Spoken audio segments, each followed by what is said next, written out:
Alfred Schipke, so good to see you here in Beijing. Very good to be here. We see over the years, industrial policy has become a central part of national policy for many economies, including coming from some of the most developed economies who used to strongly criticize industrial policy. What do you make of this trend? What does that mean for everybody?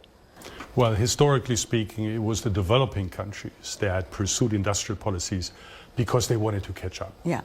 But more recently, the more advanced economies, the United States and Europe, are using industrial policy, but it's very different. It's to remain competitive or to regain competitiveness. And I think in a certain kind of way, it is a little bit of a reaction to China's rise. China is now at the cutting edge of many technologies, and industrial policy is supposed to help so that Europe and by extension the US can remain competitive. We see very differently how the two kinds of economies you're describing are using industrial policy. For the US, for example, small yard, high fence, that's mainly regarding the technologies such as chips and artificial intelligence, even though there's a tendency of spreading to some other areas. In Europe, though, electronic vehicles, green technology. So it's very interesting how the two are using industrial policy. Do you see that similar or actually very different in nature? No, it is true that China today, for example, is focusing its industrial policy on emerging technologies. Yeah.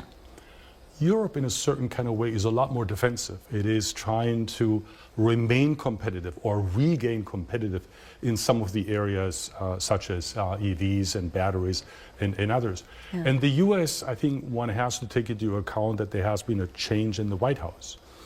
Because previously the Biden administration used industrial policy, the CHIPS Act, for example, but it's not so clear that, that Trump will continue along this way. As a matter of fact, his America First policy is to just get everybody to invest and set up companies in the United States. So in the US, I think things are very different today.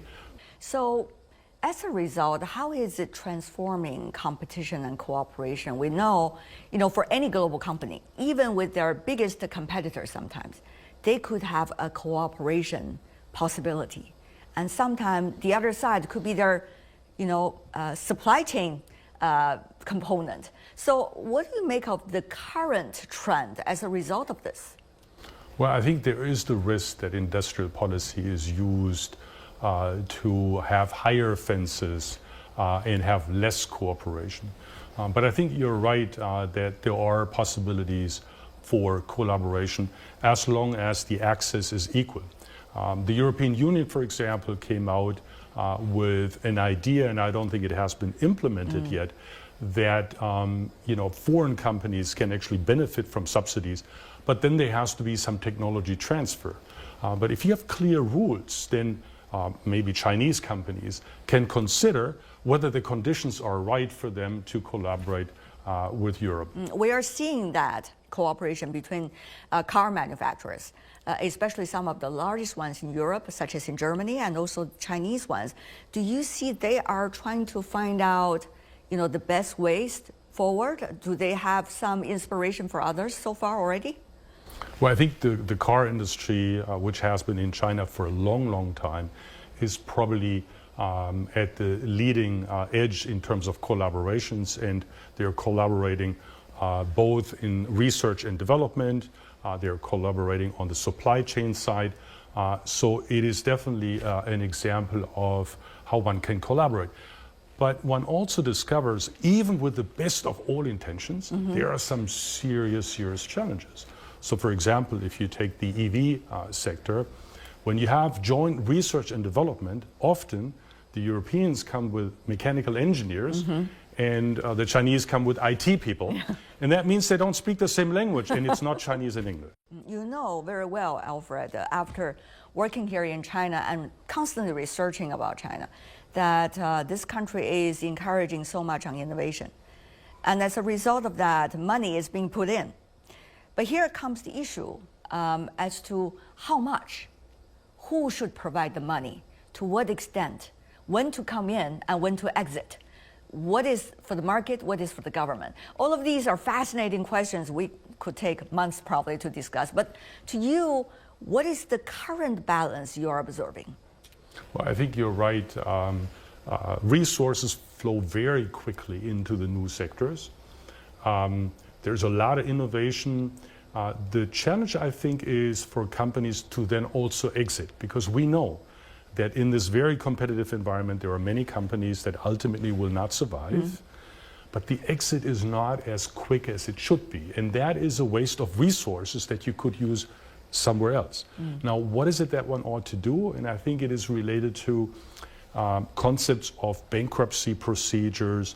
And it doesn't have to be complex. There can be what we call out-of-court bankruptcy procedures, so that even smaller companies in local government communities can use it to facilitate the exit in a way that is not disruptive, including doesn't create a whole lot of social hardship.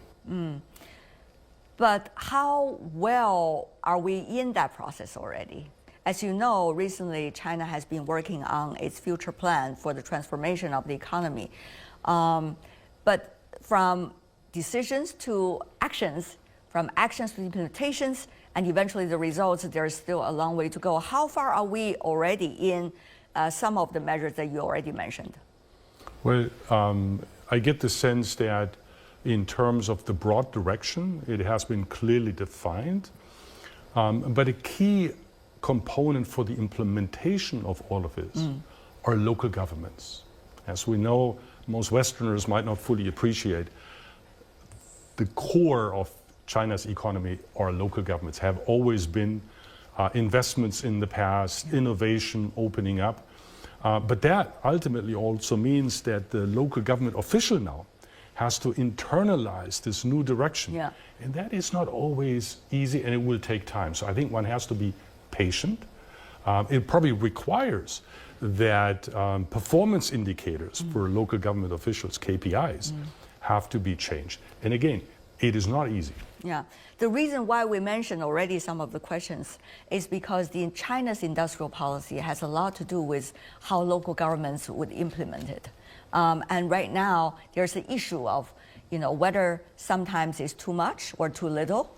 And there's issue of concerns of whether there will be overheating or so-called overcapacity concerns or not.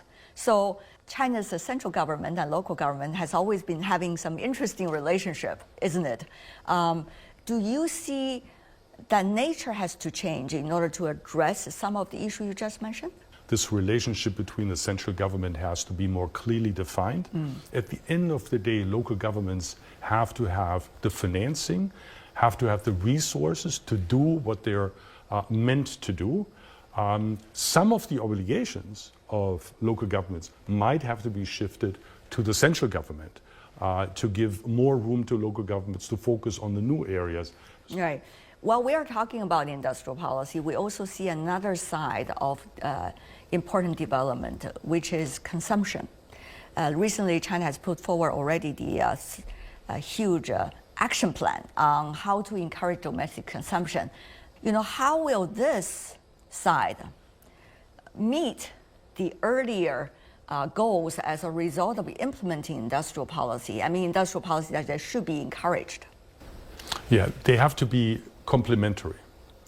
Industrial policy is still a key focus. Again, the new technology sectors, those have been identified. But they need to be complemented now with a real big effort to foster domestic consumptions. Yeah. It is truly the panacea for China. First of all, it makes you less dependent on exports. Right. Secondly, it helps with the welfare of the society, and it helps with the rebalancing of the economy. But from the announcement to implementing it, it is going to take time. Part of the industrial policies are, in fact, as you said, to encourage competitiveness of one's economy and industries. But sometimes also there's concerns of prejudices. For example, with China's rise, that it takes a while for some of the others to accept it, and to the degree of the degrees of growth of China. So, Alfred, how do you see policymakers elsewhere in the world can have an easier time adjust themselves to the reality and to see what the realities could bring in terms of real opportunities for them, rather than closing the door and hide behind the trees? I think, first of all, we're still early stages in the process that the rest of the world is appreciating that China now is at the cutting edge. This is sort of like technology coming from the east to the west. Yeah. Keep in mind, though, this is a relatively new phenomenon. It is actually not only limited to China. There are other Eastern countries that are at the cutting edge now. But in the West, often the assumption is the technology has to come from the West. So that is a change in mindset. So companies now are actively seeking out potential partner in this part of the world. But again, it's a process. One ought to continue encouraging that. There is another side, though, that one also has to accept, and that is, in a certain kind of way, China is too successful. If overnight you create a fantastic product, you have the capacity to produce enough to supply the whole world. And because China is so big now, if you are on the recipient side and you are in that industry, you wake up one morning and there's no way you can compete with that. And so how to manage that, I think, is critical. That's also critical for China. And I think there are now efforts underway, whenever possible, for Chinese companies to go abroad, to have investments abroad. Of course, then the issue of technology transfer also comes up. But I think is one way how you can address the concerns on the other side, so that you're part of the process rather than wait until the product hits your market. And of course, encouraging domestic consumption for some of the best products is also one of the best ways. Yeah, and here the latest news that the service sector now is open for foreign companies to come into China, I think is fantastic. It is good for China because there's a lot of demand for the middle class, for services, whether it's healthcare or otherwise, where foreign companies can add a lot to it. And it's a great opportunity for foreign companies to be here. And on top of that, most likely, there won't be any national security concern. Alfred Schipke, always wonderful to see you here in Beijing. Thank you so much, sir. Thank you very much. Real pleasure.